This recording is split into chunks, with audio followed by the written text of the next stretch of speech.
जय श्री कृष्णा। राधे राधे। अब हम वैशाख मास के 24वें अध्याय को सुनने जा रहे हैं। श्रुतदेव जी बोले, हे राजन, इन सब पुण्यवर्धनी तिथियों में शुक्ल पक्ष की द्वादशी संपूर्ण पाप नाश करने वाली है। जिसने इस द्वादशी का सेवन नहीं किया, उसके दान तप और व्रत आदि करने से क्या फल? जो फल गंगा पर ग्रहण के समय सहस्त्र गोदान करने से मिलता है, वही वैशाख मास में द्वादशी के दिन योग्य ब्राह्मण को अर्पण करने से होता है। गंगा में दुर्भिक्ष के समय प्रतिदिन करोड़ों मनुष्यों को भोजन कराने से जो फल मिलता है, वही द्वादशी के दिन एक ब्राह्मण को भोजन देने से मिलता है।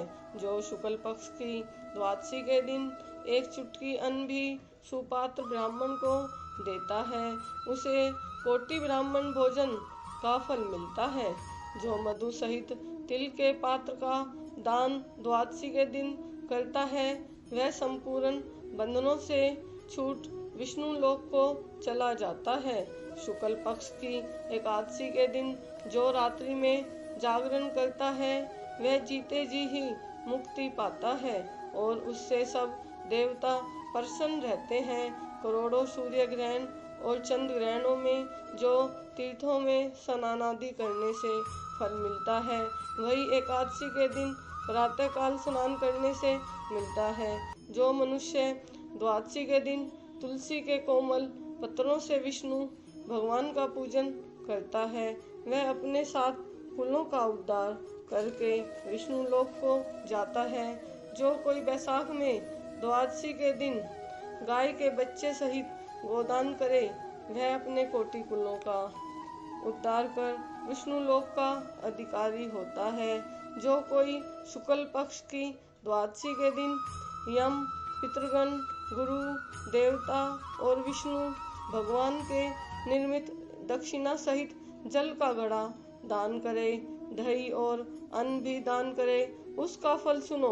उसको जो पुण्य प्रयागराज में प्रतिदिन करोड़ों मनुष्य को 1 वर्ष तक शटल संयुक्त सुंदर भोजन कराने से होता है, वही फल मधुसूदन भगवान की आज्ञा से उसको मिलता है।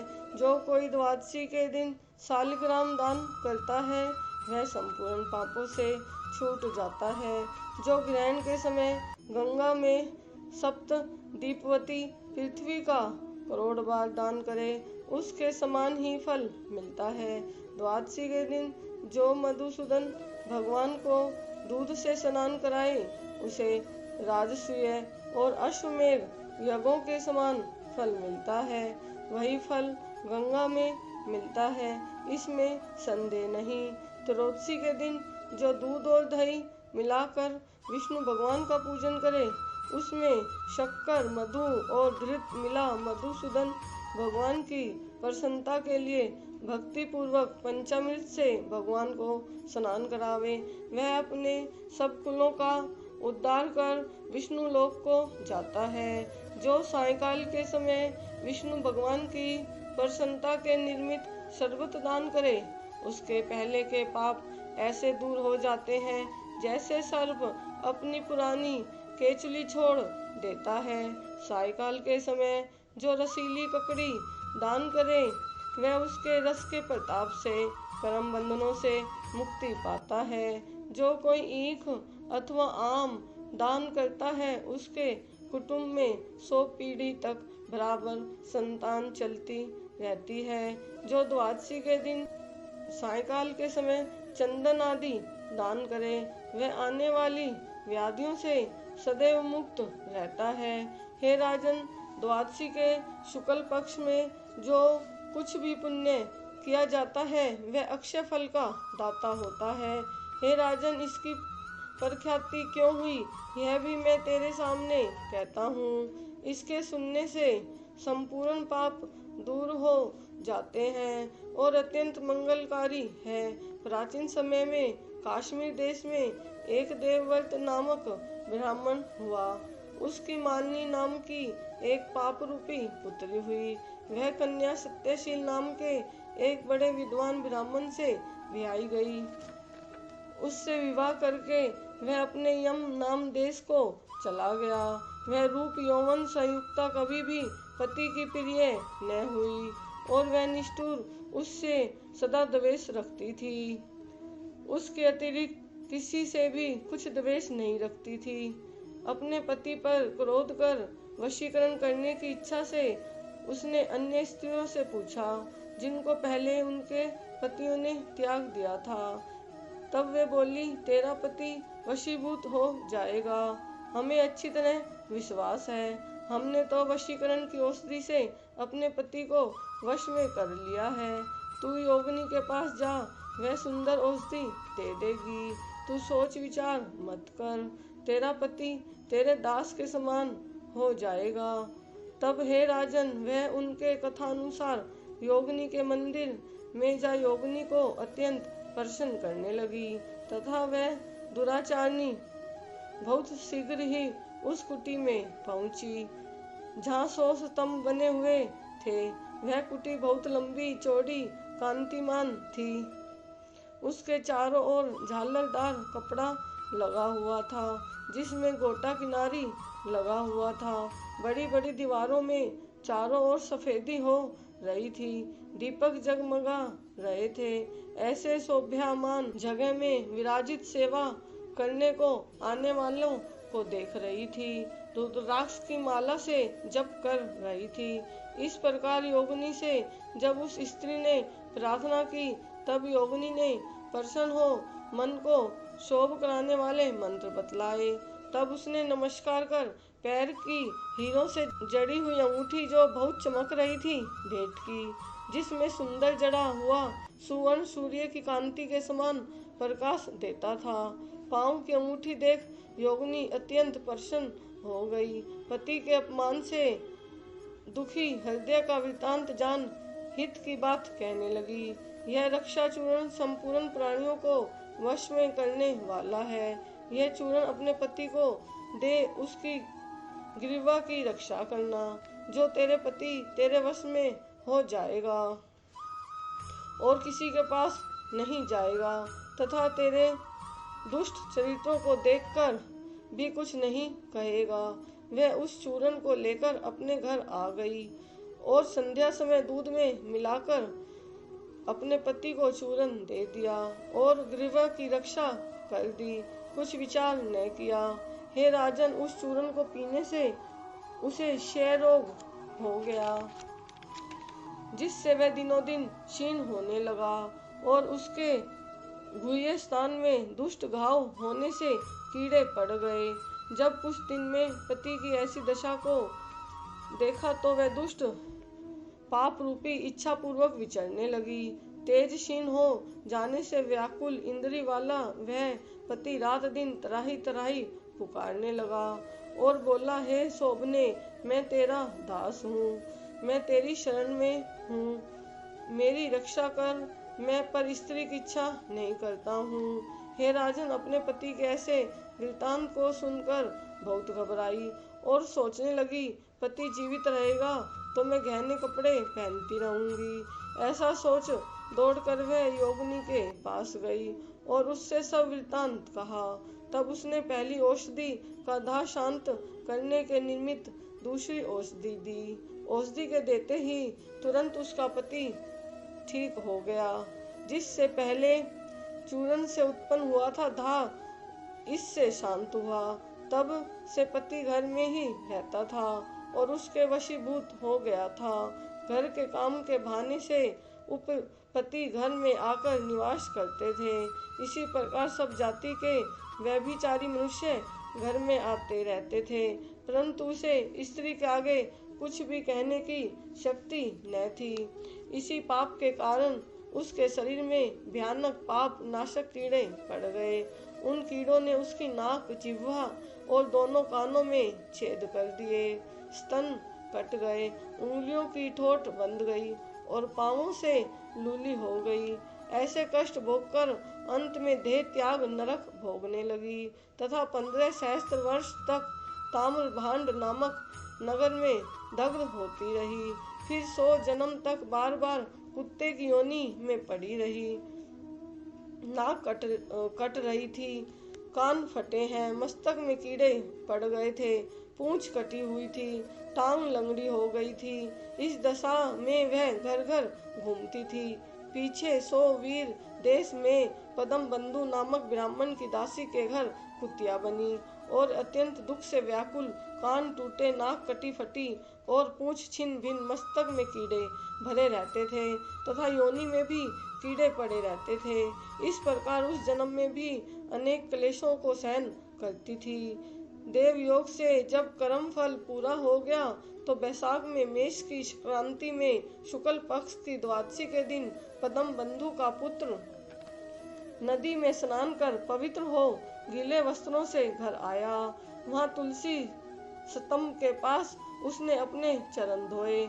उसी स्तंभ के नीचे वह कुतिया सो रही थी। अतः सूर्य उदय से पहले वह कुतिया उस चरणों के धोए जल में लेट गई, जिससे उसके सब अशुभ कर्म तत्काल नष्ट हो गए और पूर्व जन्म की याद हो आई। अपने पूर्व जन्म के किए कर्मों को सोच सोचकर ताप से व्याकुल होकर बेचारी करुणा स्वर से त्राही त्राही करने लगी और भय से व्याकुल हो उस मुनि से अपने कर्मों का वर्णन करने लगी कि मैंने अपने पति को विष दिया, फिर अनेक प्रकार के दुष्चरित किए। हे ब्राह्मण, जो कई धर्म हीना दुराचारणी स्त्री अपने पति को वश में करती है, वह मेरी ही भांति ताम्रभांड नामक नरक में डालकर तपाई जाती है। पति ही नाथ है, पति ही स्वामी है, पति ही देवता है। उसके संग अनर्थ करके स्त्री सुख कैसे भोग सकती है? जो कोई अपने पति को दुख देती है वह 100 जन्म पर्यंत कुत्ते की योनि पाती है और शरीर में असंख्य कीड़े पड़ जाते हैं। अतः हे ब्राह्मण, स्त्री को उचित है कि वह सदा अपने पति की आज्ञा का पालन करे। मैं तुम्हारे सन्मुख खड़ी हूँ। यदि तुम आज मेरा उद्धार कर दो तो फिर मुझे नीच योनि नहीं मिलेगी। हे ब्राह्मण, मैं बड़ी दुष्टा, दुराचारणी और खोटी हूँ। अपना सुकृत मुझे देकर मेरा उद्धार करो। वैशाख शुक्ल पक्ष में पुण्यों को बढ़ाने वाली द्वादशी के दिन स्नान आदि, अन्न भोजन आदि जो सुकृत आपने किया है वह मुझे दे दो। हे ब्राह्मण, इस सुकृत के प्रभाव से मेरी मुक्ति हो जाएगी। हे ब्राह्मण, द्वादशी के दिन जो मनुष्य घर में स्नान कर ले तो उसे संपूर्ण तीर्थों का फल मिल जाता है, इसमें संदेह नहीं है। द्वादशी के दिन जो तप, दान, यज्ञ, होम, वेद आदि पूजन किया जाए उसका अक्षय फल मिलता है। ऐसा फल तुम मुझे दे दो। जो लोग द्वादशी के दिन उपवास करते हैं और त्रियोदशी के दिन पारण करते हैं, उसी फल से अवश्य ही उन्हें मोक्ष मिलता है। हे महाभाग, हे दीन वत्सल, मैं दीन हूँ, मेरे ऊपर दया करो। जनार्दन भगवान दीनानाथ हैं, जगतपति हैं और तुम्हारे भी नाथ हैं। ऐसे भगवान के जन्म भी वैसे ही होते हैं, क्योंकि जैसा राजा वैसी ही प्रजा होती है। हे यमलोक के मार्ग को नाश करने वाले, मैं अत्यंत दुखी हूँ, मेरी रक्षा करो। हे दीन वत्सल, मैं तुम्हारे द्वार पर रहने वाली दीन कुतिया हूँ। यह तिथि सहस्त्र ब्रह्म हत्या, गो हत्या और करोड़ों अग्नि गमन से उत्पन्न हुई दोषों को नष्ट कर देती है। हे महामुने, इस तिथि में आपने जो महापुण्य किया है वह मुझे देकर मेरा उद्धार करो। मैं बड़ी दीन हूँ, व्याकुल हूँ, मेरी रक्षा करो। और अंत में हे दिव्यवर, मैं तुमको नमस्कार करती हूँ। ऐसे वचन सुन वह मुनि पुत्र कुतिया से बोले, हे कुतिया, अपने किए हुए कर्म के सुख दुख रूपी फलों को प्राणी भोगता है। हे दुराचारणी, शूद्र क्या करेगी? जिसने रक्षा चूर्णादि द्वारा अपने पति को वशीभूत किया। साधु के प्रति जो पाप करता है वह उसी को दुख देता है और जो पुण्य करता है वह उसी के दुख को हरण करता है।